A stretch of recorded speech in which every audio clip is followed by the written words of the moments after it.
Sa Ephesians chapter 5 verse 26 and 27. Ito po ang sinabi po dito. I'm reading in Amplified Bible, Amplified Version Bible.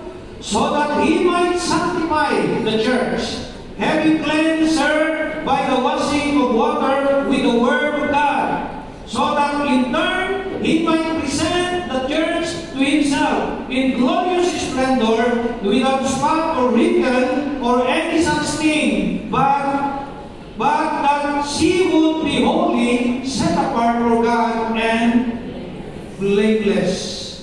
Nais ko lang pong basahin dito sa ating pong Bible, in New King James Version Bible. Ito pa sinasabi ko dito, mga kapatid, that He might sanctify and cleanse her with the washing of the water by the word, that He might present her to Himself a glorious church. Sabihin natin, a glorious church, not having spot or wrinkle or any such thing, but that she should be holy and without blemish. Sabihin natin, without blemish. Ang Diyos magpala sa pagkabasa ng tayong buhay at makapangyariang salita. Malapakan po natin minsan mga Panginoon, makapagpapag tayo sa pagkakasensya po ng ating Diyos. Praise the Lord. Hallelujah.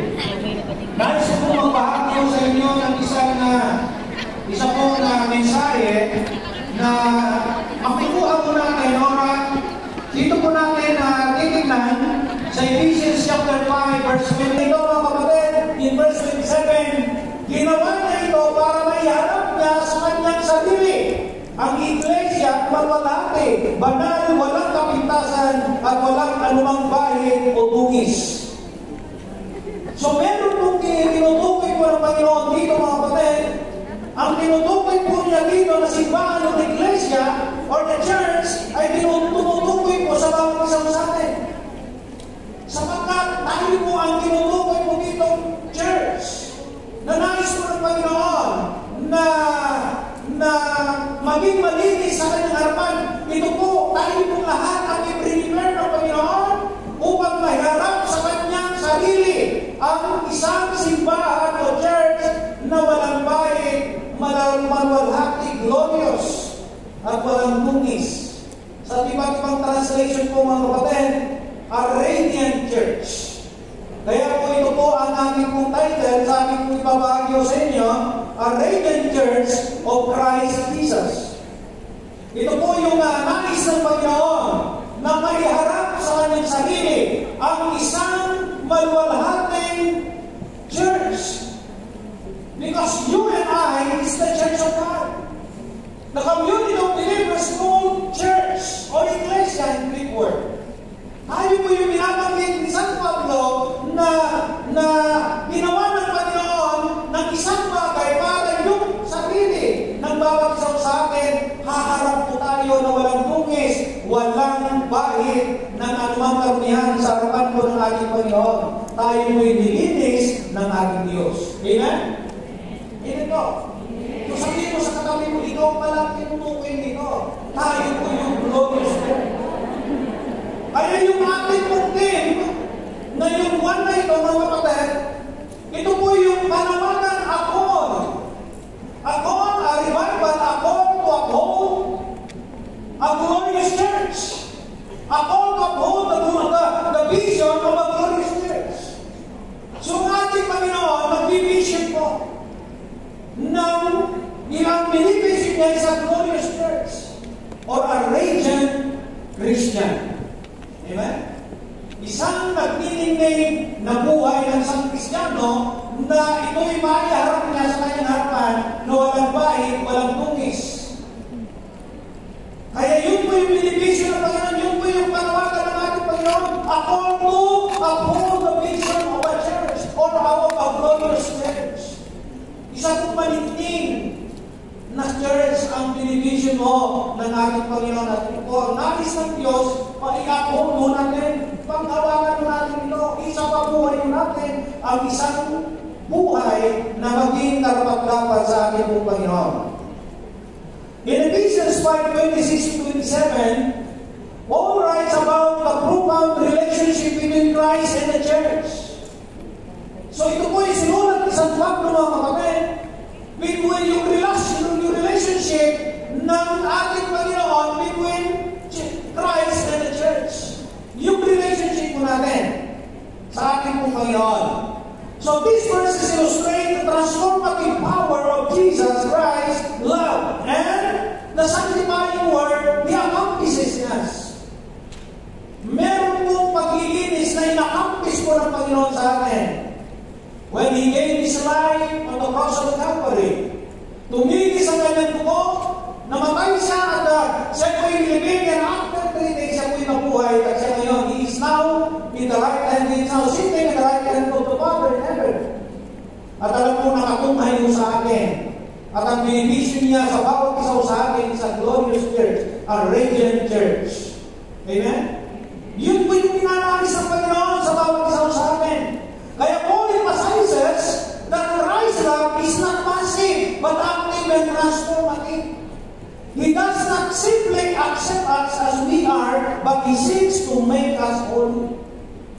Hindi lang niya tayo tinanggap, in-accept kung sino tayo. Pero ito ang ginawa po ng ating Panginoon, naghanap siya ng kaparaanan para tayo'y maging banal sa kanyang harapan at maging kaaya-aya, maging karapat-dapat sa ating pong pagharap.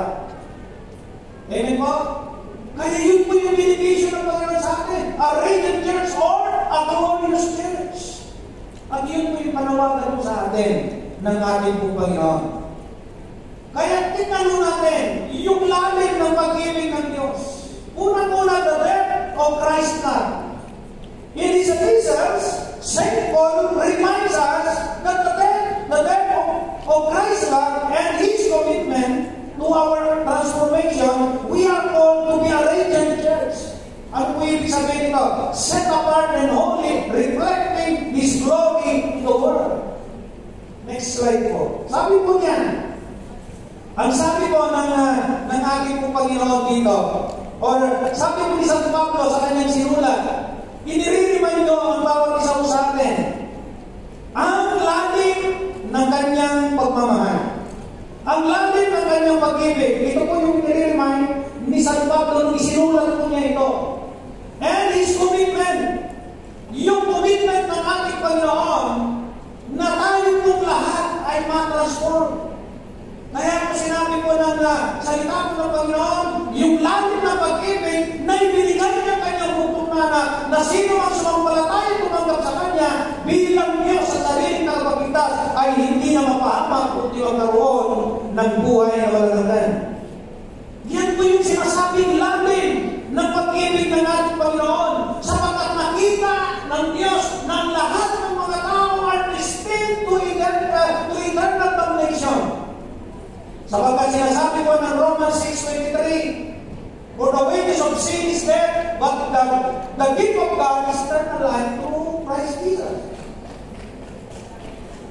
Yun po yung sinasabi ko, kaya makikita natin yung lalim ng pag-ibig ng Diyos na tayo lahat iniligtas, nilinis ng Panginoon, sinanctify ng Diyos upang tayo po'y maging karapat-dapat sa ating pong pag-harap sa ating pong Panginoon. Palapakan po natin ang ating Panginoon.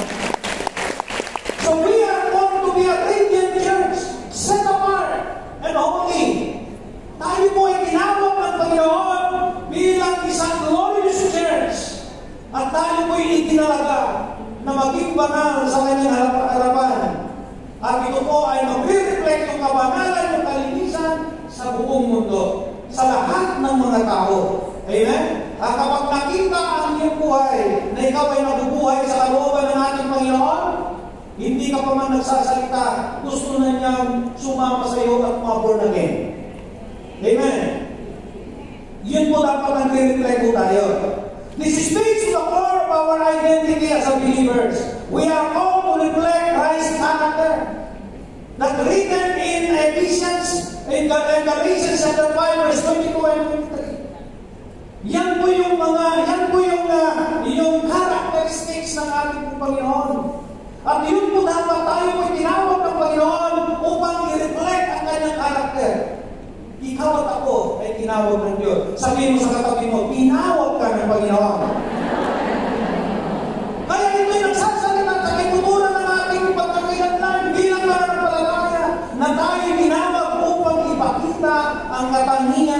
Kristo sa buhay ng bawat isa sa atin. Tingnan mo natin ang verse 26 mga kapatid. Sinabi mo niya na so that He might sanctify the church. He might sanctify the church. Sabi niya, so that He might sanctify and cleanse her with the washing of water by the word. Word. Ibig sabihin, ang salita po ng ating Panginoon. Yun po yung lalim ng pagmamahal ng Diyos sa iyo at sa atin. Na inisito'y binigay na. God demonstrated His own love toward us that while we were still sinner, He died for us at the cross of Calvary. At ano po ang purpose ng Panginoon dito? Yung purpose ng kanyang pag-ibig at upang tayo po ay malinis, maging malinis sa harapan ng ating pong Panginoon. Palapag po sa Diyos. Kaya sabi ko yung 2 Thessalonians 2:13, but we ought always to thank God for you, brothers and sisters, loved by the Lord, because God chose you as a first fruit to be saved through the sanctifying work of the Spirit and through the belief, true belief in the truth. Sinasabi mo niyan, ikaw at ako ay first fruit. Doon po sa ibinibilang na first fruit sa pagkaligtas ng Panginoon sa bawat isa sa atin. Sabi nga dito, might remove the guilt, power, and pollution of sin with the washing of water and baptism. Sino po yung mga nag-baptize nung nakaraan? Pakita sa kamay. Palakpakan po natin ang ating Panginoon. Merong sa inyo kayo mamaya. Hindi sa yung lugar niya. Palakpakan po sa Panginoon. Alam niyo mga results sa kanilang mga buhay because nagkaroon sila ng pagdidesisyon to proclaim, to public, para sa publiko nila ang kanilang buhay sa ating Panginoon. Hindi sila nagdadalawang isip na sundin ang pangalawang o isa sa dalawang ordinansa na ibinigay ng Panginoon na dapat gawin o ganapin ng mga Kristiyano. Mamaya, gaganapin natin yung isa mamaya, ang Holy Communion, at yung water baptism. At meron pong isinisipima yung ito, meron pong sinisimulo po nito. Kaya wag po ninyong wag po ninyong, huwag kayong, hindi ko na masabi. Hakay ang babawi.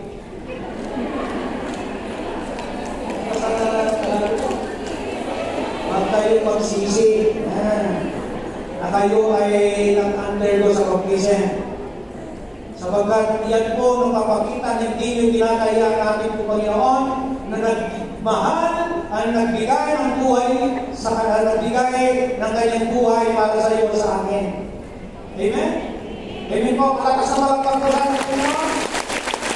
At nakikita ko natin dito mga kapatid, as a sign of regeneration of the Holy Spirit which can only renew, sanctify, and cleanse the soul. Sabi po ng Titus 3:5, tingnan mo natin. He saved us not because of any works of righteousness. Hindi ho sa mga magagandang gawa natin.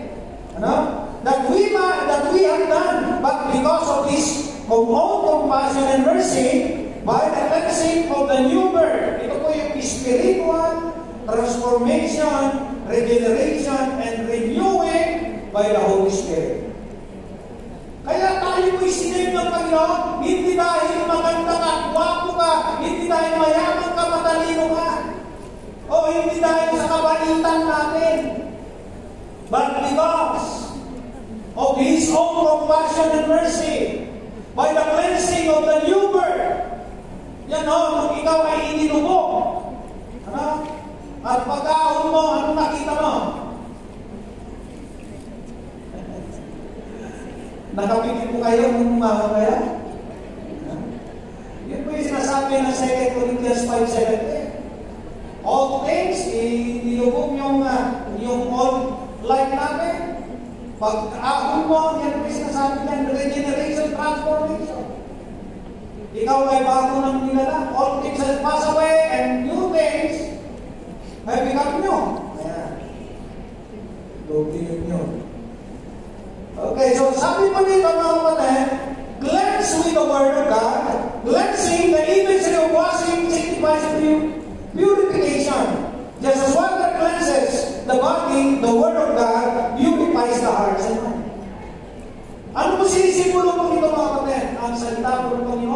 ay sumisipulo po ng tubig na siyang naglilinis sa akin. Kaya sabi ni Jesus sa kanyang mga disipulo, you are already clean because of the word which I have spoken to you. Kaya mahalaga po ito, binabasa ko natin. Amen. Kaya kapag kayo po'y gulo-gulo sa inyong mga kaisipan, basahin natin sa ito ng Panginoon. Ito po ang nagbibigay ng guidance sa atin, nag-purify sa atin. Tinuturuan tayo paano tayo mabuhay na merong kalinisan sa harapan po ng ating Panginoon. Kaya kung nagpapasaw tayo, sabi niya dyan, you are already clean because of the word which I have spoken to you. And this is the word of God. Kaya sabihin mo sa katabi mo, huwag mong kaligtaan basahin ang salita ng Diyos. This book of the law shall not depart from your mouth, but you shall meditate on it day and night, so that you may observe all things that is written in it. Kaya ano sabi ko na salita ng Diyos? You have a good success and prosperous ka sa buhay. Pag binasaw natin, instruction po ng Diyos kay Joshua, chapter 1 verse 8, na dapat ito rin ang naglilinis, nagpupurify ng ating spirit at ang ating mind. Kaya kung yung mind po natin ay polluted ng worldly things, magbasa tayo ng salita ng Diyos. Meron nung nabanggit ni Pastora kapag isa kanina. Marami na palang nai-involve sa ano ba yung apps na naging sugat? Na pinapanalo ka minsan, pero mas marami yung bawi. Hanggang sa hanggang sa maging adik. Mahirap kung maging adik, mga kapatid. Kaya dapat magpapasal tayo sa salita ng Diyos to eradicate all the words and ways of the devil in our mind. Sapagkat ito po yung inaatake ng Panginoon, ng Panginoon ng mundong ito, si Satan. Kaya dapat i-apply natin, sinasabi ko ng Romans chapter 12 verse 2, I beseech you therefore, brethren, sabi niya, do not be conformed to this word, to the pattern of this word, but be transformed by the renewing of your mind, so that you may know what is the good and acceptable and perfect will of God. Kaya dapat nakatransform mo tayo sa isip. At ano po ang pwede natin gawin? Magbasa tayo ng salita ng Diyos. Sapagkat ang salita ng Diyos ang siyang lumilinis sa ating po mga kaisipan, sa ating po mga spiritual life. Palaman po sa Panginoon. Kaya sabihin mo sa sarili mo, mula ngayon, hindi ako itigil na magbasa ng salita ng Diyos. Amen. Amen? Minsan din natin naiintindihan. Meron kaya pinurupay ng Panginoon yung sa pamagitan ng kanyang pag-ibig, mga kapatid. Ito po yung minimensyon ni San Pablo. Paul mentioned the washing with water through the word. This highlights the importance of the scripture in our spiritual life. Hina-highlight na ito, napaka-importante ang salita po ng Panginoon. Ano ba sabi mo ng 2 Timothy 3:16 and 17? All scripture is given by inspiration of God, that is profitable for doctrine, for reproof, for correction. Remember, correction, for instruction in righteousness, that the man of God may be complete, totally equipped for every good work. Remember, the scripture, the word of God, ang siyang magbibigay ng instruction, magkukorek mo sa atin, magta-transform mo sa atin from glory to glory, from faith to faith, that we have that life or like a radiant church na binibisyon ng Panginoon sa bawat isa sa atin. Amen? Pangalawa ho is the vision of a radiant church. Tingnan mo natin, ito pong vision of a radiant church, in verse 27, Paul described the church as a radiant, without blemish. This is not just an idea, but a promise of what Christ is doing in us. A radiant church shine brightly in the dark world. Ito pong radiant church na binabanggit mo dito, dapat ito po ang maging buhay natin. At isa po yan sa vision natin, ang vision ng Church Worldwide. Our vision is a glorious church evangelizing and discipling Filipinos and all peoples of the world through teaching, preaching, and living out the full gospel of our Lord Jesus Christ. Yan po yung vision po natin, a glorious church. Sino po pinabanggit nila? Tayo po, ikaw at ako, a glorious church na pinag-i-evangelize, na nag-i-dimoti o nagtuturo. Una sa mga kapwa natin Pilipino, pumunta tayo kung saan nandun sila na pokong kids. Atakihin na natin yung spirit of donkeys. Pero kung ang pangalan kanina yung nabanggit na upo ba? Upo? Upo. Pero yun yan. Ang dami na palang nandun yan. Mga kapatid, ito po yung isang paalala ho sa bawat isa sa atin. Nag-binivision po ng Panginoon, hindi ka tinawag upang malulog ka sa upo. Kundi ka may tinawag upang maging glorious church na nag-i-evangelize sa mga Pilipino, nag-i-disciple ng mga Pilipino, and all peoples of the world. Amen? Yan po yung vision ng Panginoon mo sa atin. Alam niyo po kung iintindihin natin itong vision ng KIL na inilagay ng Panginoon sa puso po ng ating pong butihin, hindi siya private. Tayo po ang binivision nito na gagawin ho natin because we are called a church. Ikaw at ako. Ang church na sinasabi ko dito na binivision ng Panginoon, a radiant church.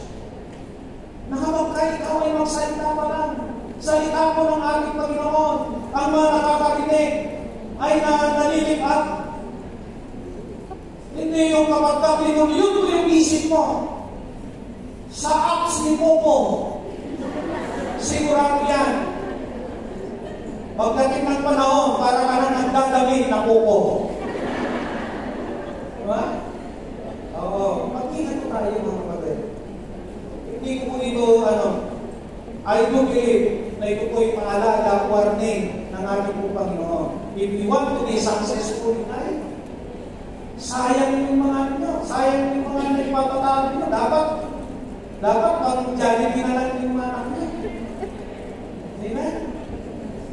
Alalahanin po natin, in every single cent na ating pong kinikita dito, dapat pahalalahanin natin. Huwag sa pagbibig, huwag sa sugal.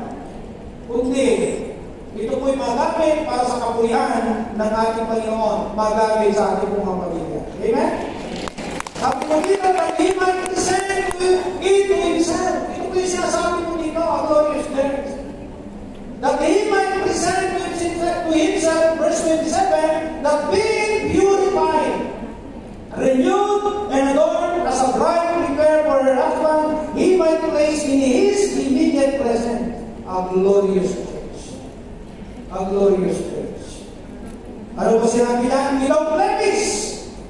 Christ's work in us is to remove the stains of sin and the wrinkles of imperfection. Yun po yung ginawa ng Panginoon sa krus ng Kalbaryo. Nung iinalay niya ang kanyang buhay.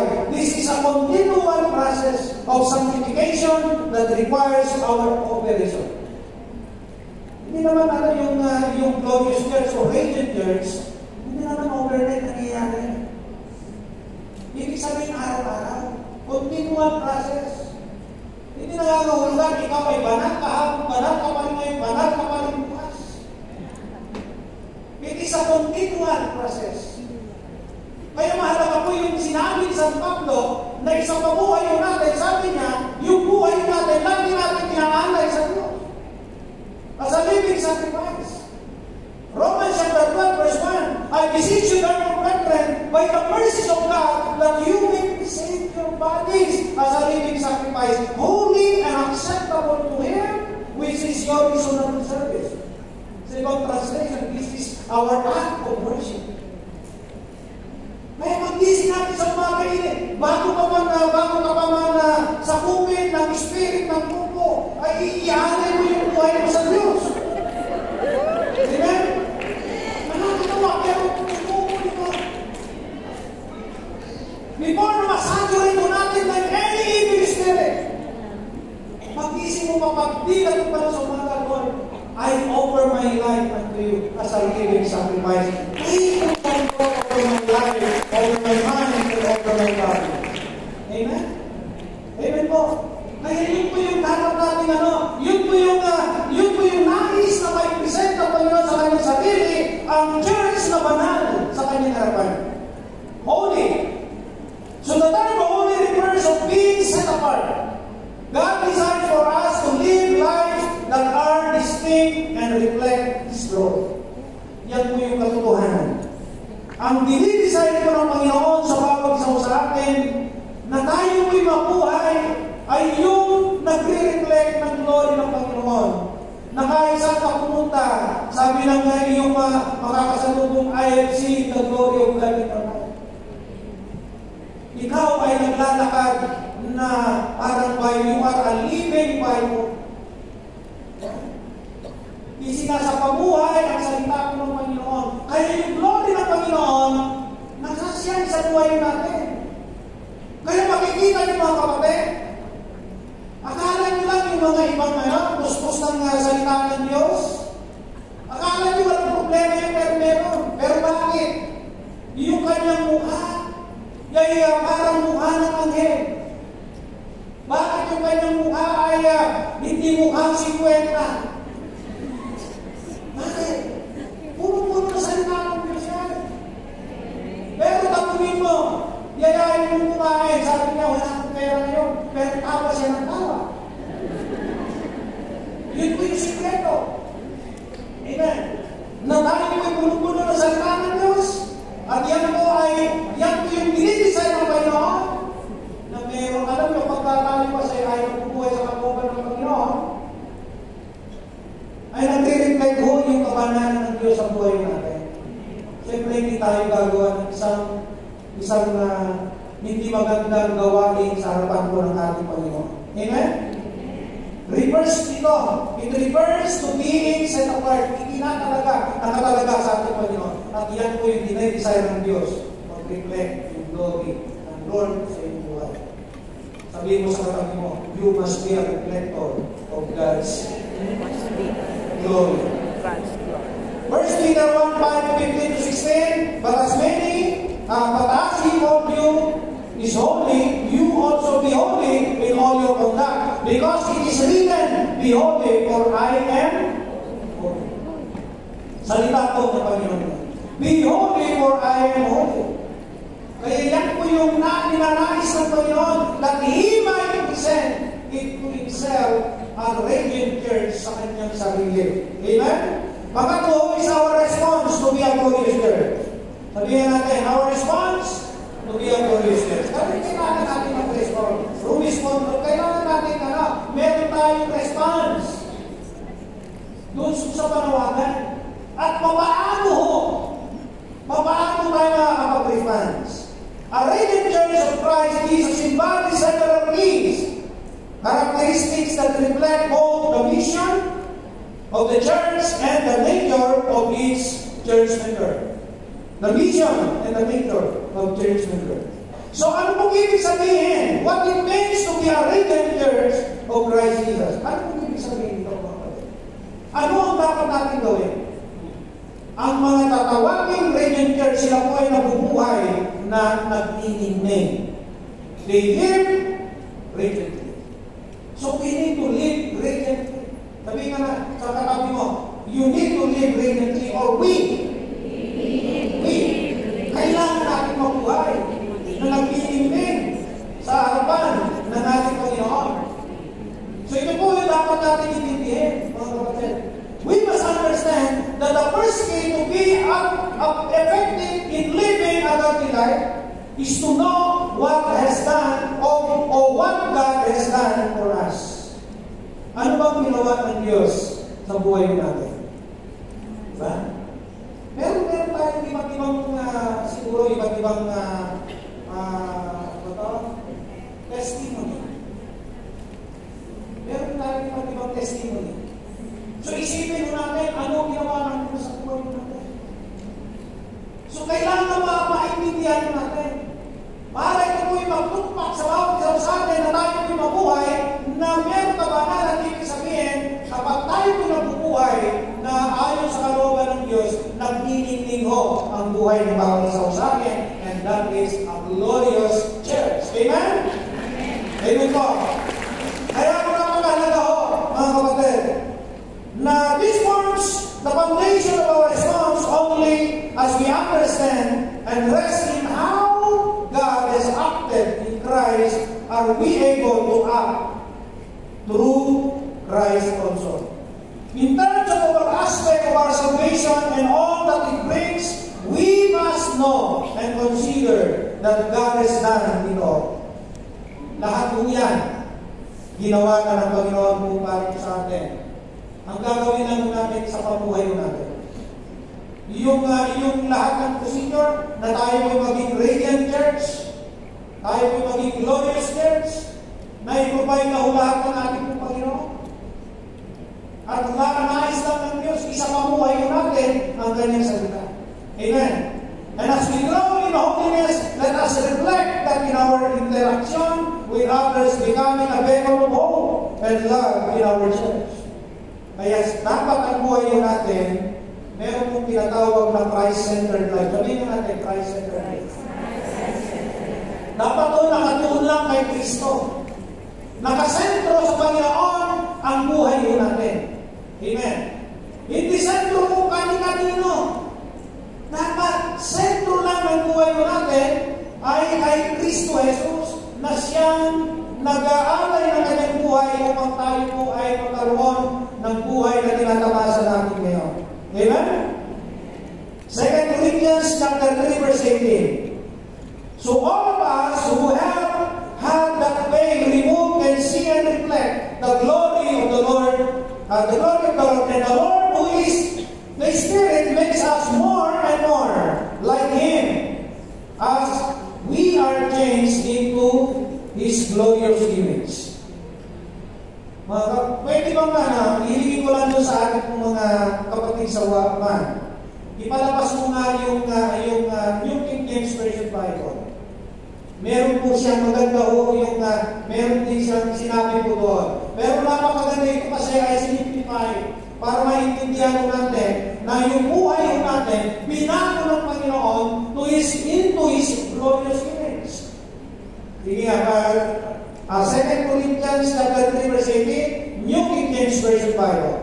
Tingnan natin mga kapatid. Hallelujah. Palapag mo sa Panginoon. 2 Corinthians. Yan. Okay? So, tingnan po dito sa ating Bible. Sabi niya dito, tingnan natin. But we all with unveiled face, beholding as in a mirror the glory of the Lord, are being transformed into the same image, yung image na natin Panginoon. Sabi niya, from glory to glory, just as by the Spirit of the Lord. So dapat yun ang buhay natin. Natatransform tayo every day from glory to glory. Di ba sinasabi natin from faith to faith? Amen? So yun po yung dapat maging buhay natin. Because transformation emphasizes personal and communal transformation through the Holy Spirit, leading to a life that shines brightly in the world. Pag ginawa natin yan, yung buhay natin, nagtatransform tayo from glory to glory, from faith to faith, makikita natin, magiging reflector tayo ng ilaw or yung ilaw ng ating Panginoon. Yung liwanag. Amen. Na kapag ikaw ay pumupunta sa madilim na pamumuhay, magkakaroon sila ng liwanag ng kanilang pamumuhay. Kaya ikaw magkakaroon sa reflecting the light of Christ. Yan po yung isang bagay niyan. You and I are reflecting the light of Christ. So our life should reflect the light of Christ, drawing others to Him, yung natatalaan mga tao sa ating Panginoon. Kaya kung living as light in the dark world, members are called to reflect the light, or believers are called to reflect the light of Jesus in their lives, actively demonstrating love, grace, and truth in their interaction. Kaya ikaw at ako ay tinawag ng Panginoon to reflect the light of Christ. At kapag ito'y nagre-reflect, ikaw ay reflector, ang lahat ng nadidiliman makakakita ng liwanag. Katulad ng nasabi ko ng Isaiah chapter 9 verse 2. Makakakita sila ng liwanag. Ano makikita ng liwanag sa iyong buhay? Kapag ikaw ay reflector ni Jesus, makakakita sila ng tamang landas ng liwanag. Mapapapunta sila. Ang destinasyon hindi impyerno, kundi magiging destination nila sa eternal heaven. In eternal life. Amen? Kaya dito, our life should reflect the light of Christ, drawing others to Him. Kaya ikaw, nasabi ko na kanina sa inyo, na ikaw ay ilaw na sa libutan ito. Amen? Matthew chapter 5 verse 14 to 16, you are the light of the world. A city that is set on a hill cannot be hidden, nor do they light a lamp and put it under a basket, but a lampstand, and it gives light to the world, to all who are in the house. Ano ba sabi ng verse 16? Basahin natin. Let your light so shine before men, that they may see your good works and glorify your Father in heaven. Mga kapatid, ito po sinasabi ko dito, yung ilaw po natin, hindi natin tatago. Kaya huwag po natin ikaya na tayo po ay reflector ng light of Jesus. Tayo po ay tagasunod ng Panginoon. Tayo po ay born again. Amen? Baka ba ngayon wala nang nakakalam na kayo ay born again, tagasunod ng ating Panginoon. Baka lagi kayo itinatago niyo pa. So dapat yung ilaw natin, ilagay natin sa lampstand para lahat ng makakakita nito maliliwanagan. Amen? Because we are the light of this world. Tayo po ang light and soul of this world.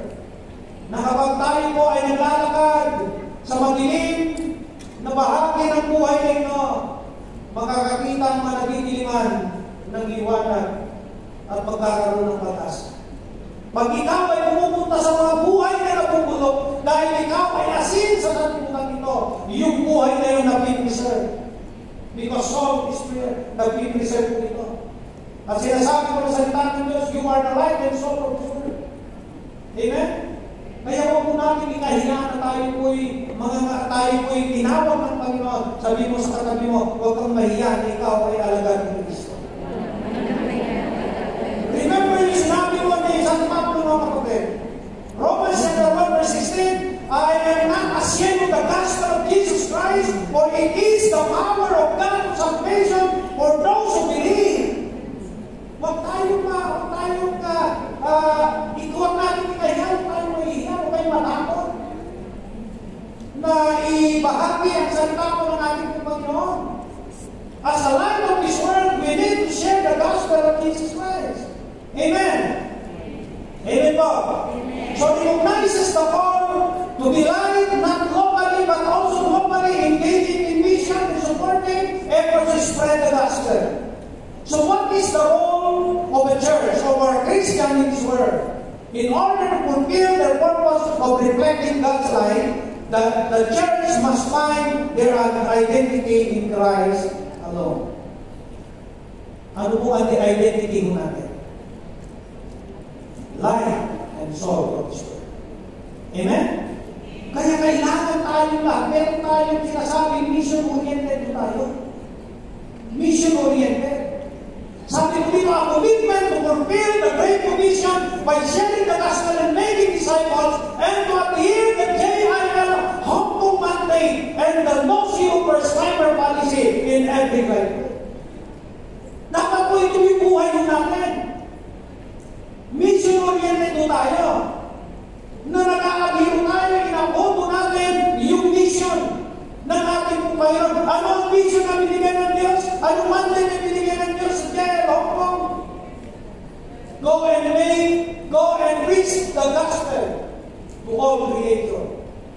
And the policy that no life group na masiro in every service or every Sunday.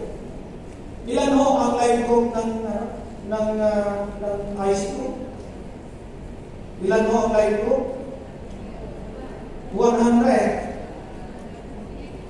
108. Sabihin na lang natin, minus 12. Kasi 12 like 12 LGN.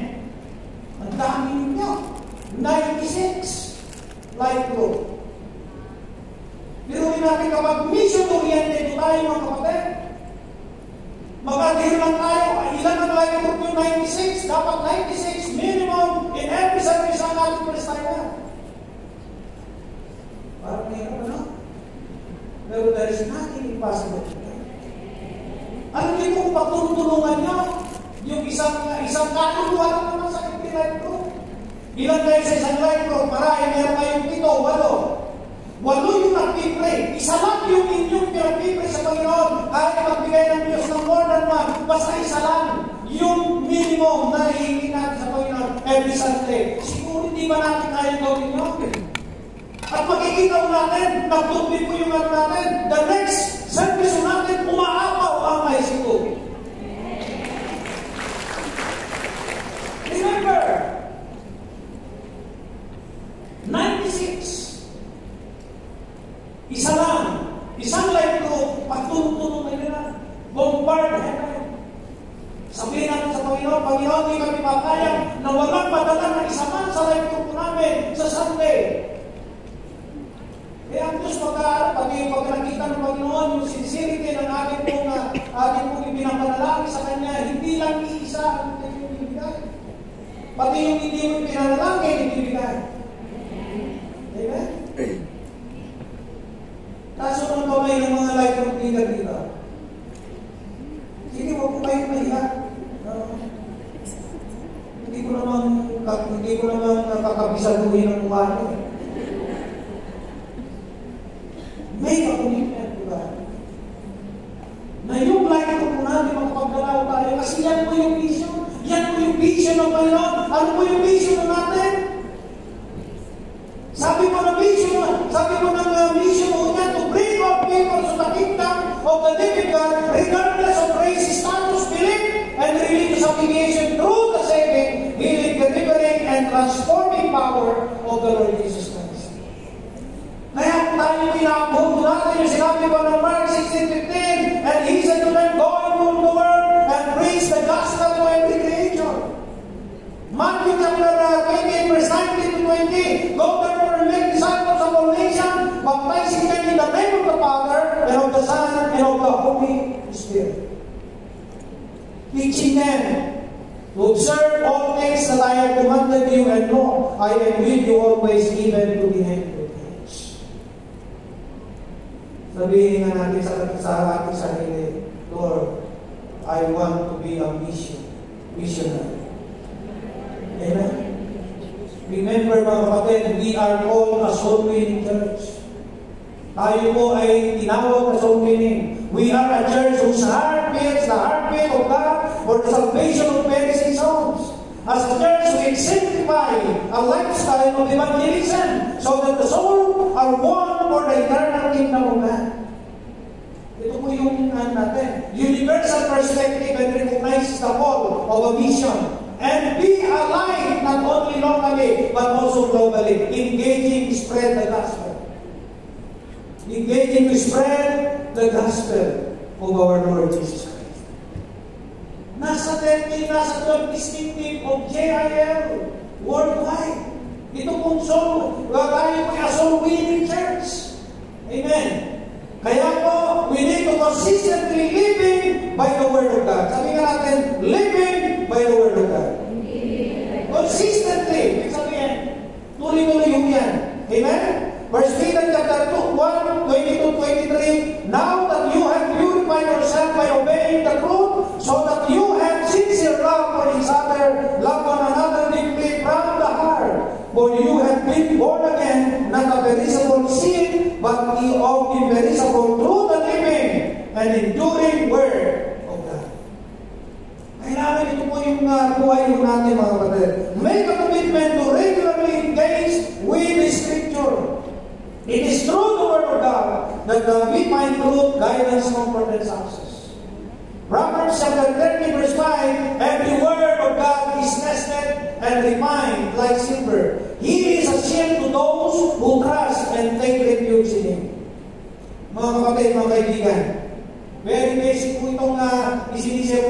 sapagkat ito po ang foundation ng glorious church na ninanais ng Panginoon sa bawat isa sa atin. Amen? Amen po. Kaya po sabi po ng 2 Corinthians 4:16, therefore we do not lose heart, even though our outward man is perishing, yet the inward man is being renewed day by day. Hebrews chapter 4 verse 12, for the word of God is alive and powerful. Is sharper than the sharpest two-edged sword, cutting between soul and spirit, between joint and marrow. It exposes our innermost thoughts and desires. Kaya makikita ho natin ang ating sarili.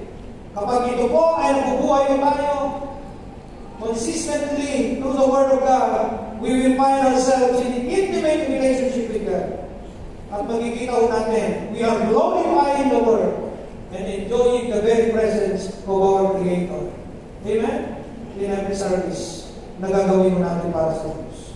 Meron pong isang, bago ko manalangin, meron pong isang quotation ni Timothy Ward. Ito po sabi po ni Timothy Ward, God gives us Scripture as our word of life.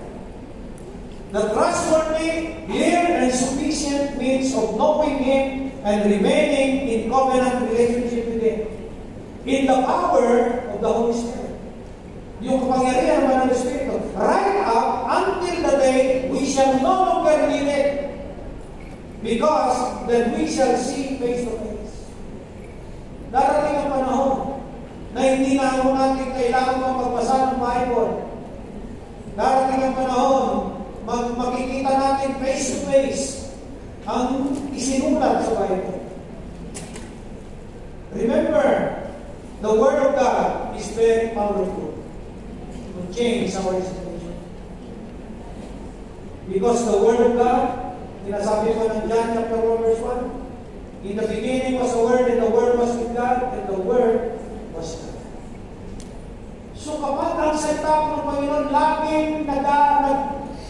lagi pong nasa akin ng mga puso, meron pong pagbabago na gaganap sa buhay.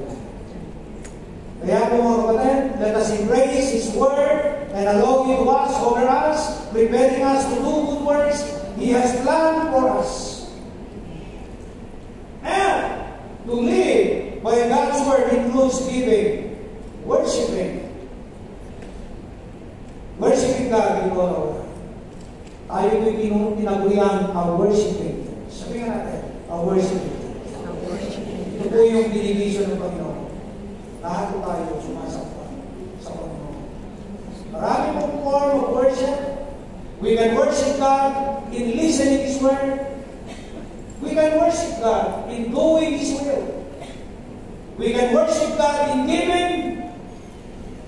We can worship God in service. At gawin mo natin ito ng buong puso, buong kaluluwa mo natin. Mga kapatid, mga kaibigan, sa aking pong pagtatapos, being a radiant church of Christ Jesus means embodying His life. His life, His teaching, and obeying His command in all aspects of our lives.